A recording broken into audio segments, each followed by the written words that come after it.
Left on the side of the road, he was talking about the moment he told his son that mom was coming home. Sherri Papini was found on Thanksgiving Day after being held and tortured for 3 weeks. Now, a possible motive is emerging in this bizarre abduction. Joining me now is Today Show legal analyst Lisa Bloom, my old friend, and criminal profiler Pat Brown. Thanks to both of you for being with us. Pat, NBC has spoken to a few experts not involved in the investigation. They believe that the case has classic signs of human trafficking. What do you make of it? I don't buy that at all. I don't even know where they're coming up with that. Let's take a look at this picture. You know, if somebody wants a blonde girl for sex trafficking, you can find a young prostitute, you can find a young drug addict, you can find a young runaway, some 16-year-old, 17-year-old, 18-year-old. You don't need to be kidnapping a 34-year-old woman, middle-class woman off the street so you can have a huge police investigation right away. Who does that? That makes absolutely no sense whatsoever.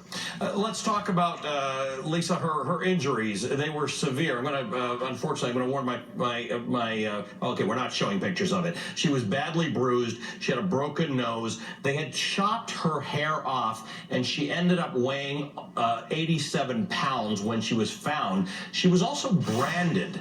When you hear about that, what does that make you think?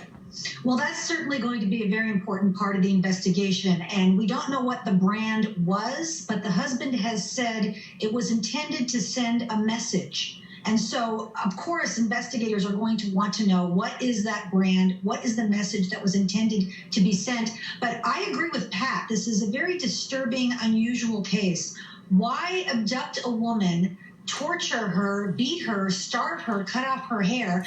As far as I know, there was no request for ransom. There's no political motivation here. So I think investigators are probably scratching their heads at this point. Does it lead you to anything? I mean, the sex traffic idea came out from somewhere, but if you both don't think that makes sense, what does this feel like? What does this look like?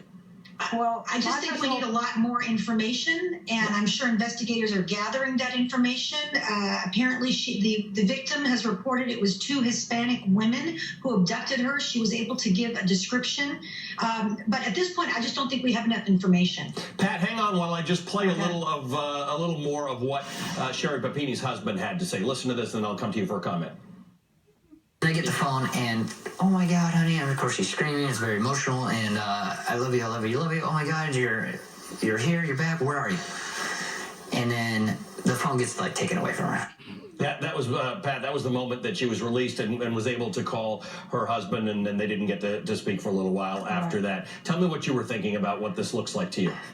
Well, there's 2 possibilities. One is that some kind of really weird thing, like some kind of gang initiation thing where they grabbed her or they kidnapped her for ransom and then they all screwed up. It's possible. And of course, the police are looking at this. But we also don't know how severe her injuries. If the police have found her injuries are so severe that seriously it had to be done by somebody, not her, because people are thinking it's a hoax. I don't know. She was released from the hospital pretty quickly for something very, very severe.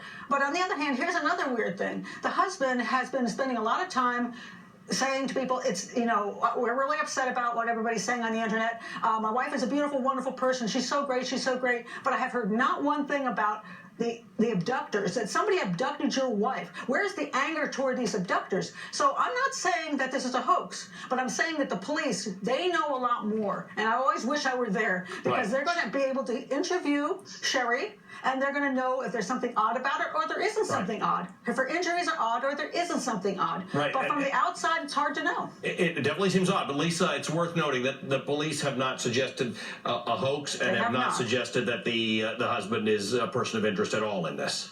Right, and fair enough. And listen, I represent victims of crimes in my law firm, primarily women, and we're talking about a lot of sexual assault cases and sexual harassment cases. I do this every day, and I have never seen a case like this, because it really does not add up. And that's all I can say at this point. Yeah, no kidding. All right. Pat, Lisa, good to see both of you. Thank you so much for joining me on this. All right, coming up, the headline.